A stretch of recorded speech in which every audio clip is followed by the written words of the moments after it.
Hello guys, how are you doing? It is another day here in Lapland, Finland, and I'm on my daily pledge to produce live videos for you about our local life. Today I am at the Arktikum Museum.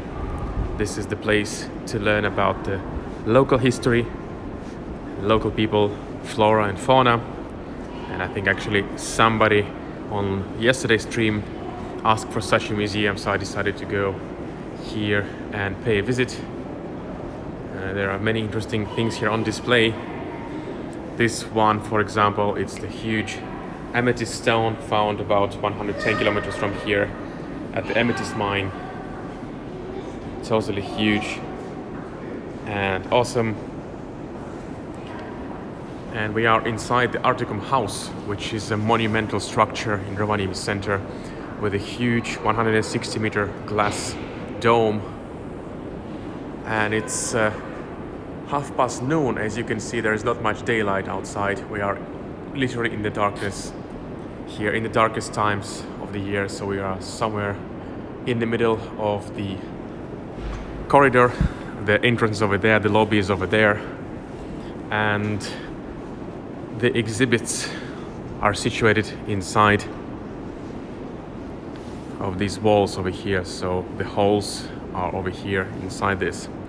And by the way, in summer we have produced a very thorough virtual tour around the museum with narration, with all the history and stuff like that, and there's a link in the description that you can access our more professional, so to speak, virtual tour that we spent many days recording in this building. So today I'm visiting in a more relaxed fashion over here. I'm gonna show you a little bit of the museum over here.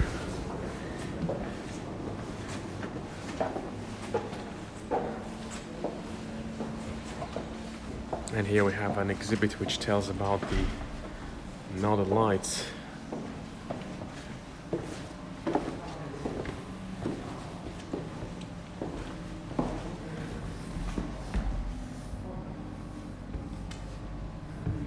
So according to the Finnish tradition, the Northern Lights are born when the firefox rounds in heaven, and this is how the Northern Lights are born.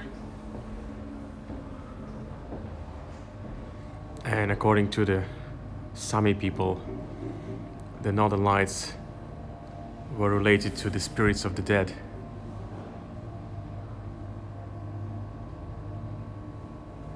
And they were basically playing some kind of football over there in the skies. So this is what the animation here represents. So the ancient Sami people believed it was some kind of a football game in the skies. Well, there are so many cool things here to see. We're only going to do quite a short visit.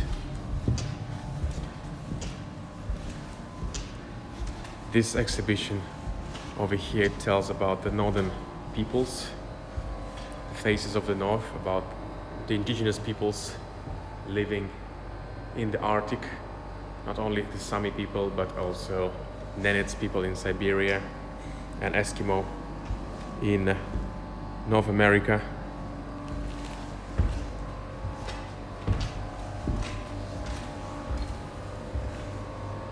And there is some indigenous art over there, so that's why the museum is called Arktikum. It not only tells about Lapland, it tells about all of the Arctic in general. And here we have some exhibitions about the Inuit.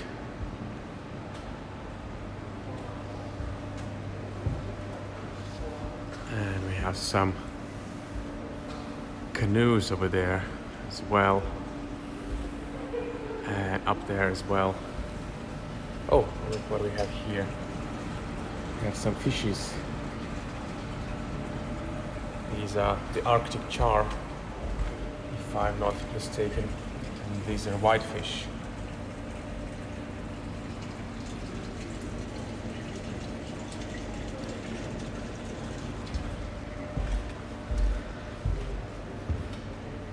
And here we have exhibition about the Nenets people, and we have a costume over there which is made out of reindeer skins, possibly also whale skins or stuff like that.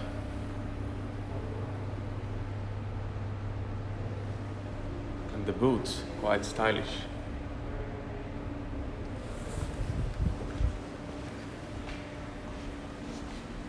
So there is much more to explore here, and I'm definitely doing a short version of the museum, and on that side we have a very cool exhibition about local Rovaniemi history.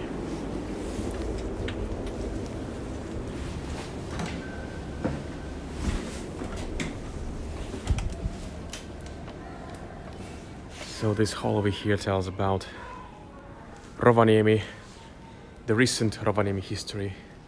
Here, for example, we have an exhibition telling about the markets that were done here in Rovaniemi, where they exchange goods, some furs from the north and game, and instead they were importing stuff from the south, like tools, utensils and stuff like that. So markets were a big thing about 150 years ago.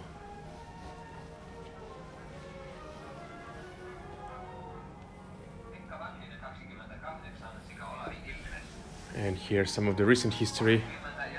Rovaniemi is big on skiing, and there were competitions. Joka oli jatkuvasti kuntoutunut lopputalvea kohti. Metsäneuvos Jarl Sundqvist ja Benjamin Vanninen. Vannisella oli jo 2 kiinnitystä komeaan kiertopalkintoon, ja nyt hän numerolla 57 lähtee koettamaan. In Rovaniemi we have a ski center called Ounasvaara, and this is where we still have competitions. But I think the most impressive exhibit for my taste is this one. It's the map of Rovaniemi before and after the destruction. So this is what Rovaniemi looked like in 1939. So this is the center of Rovaniemi. And to put things in the perspective, the modern Lumberjack Bridge is now, I think it's over here. This is where the bridge is. This is where the old bridge was and still is. And this is the central Koskikatu street where we often go. This is the Lordi Square today. And this is the second street, Rovakatu, where we are. And now we're actually, the museum, it's right here. And it was a sawmill. So you can see how well developed the city was in the 1930s. So there were many different things. There were hotel, the first hotel, like a big hotel, Pohjanhovi, built here. There were schools. Yesterday we went to Korundi House of Culture, and it was the bus depot, which is over there. And here we have the old building of the hospital and the old church. And Lapland was involved in the Second World War, and it was a base for the German soldiers, and there was a cooperation between the German soldiers and the Finnish soldiers.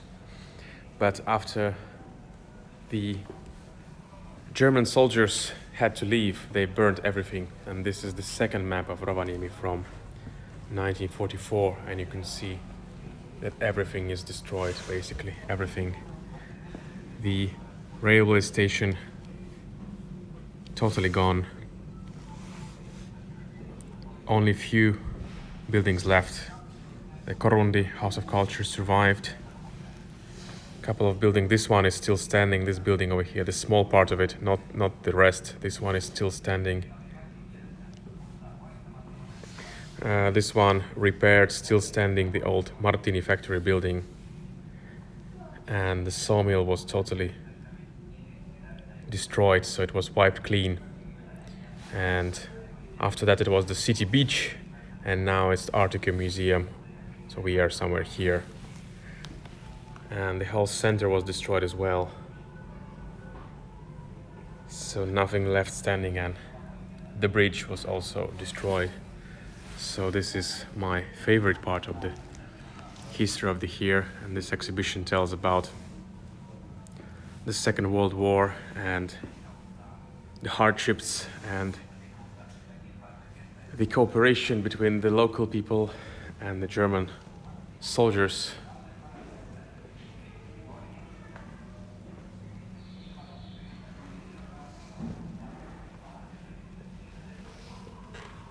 And to see, they're just a bunch of rocks in the forest, but it's still part of the history, which was quite recent.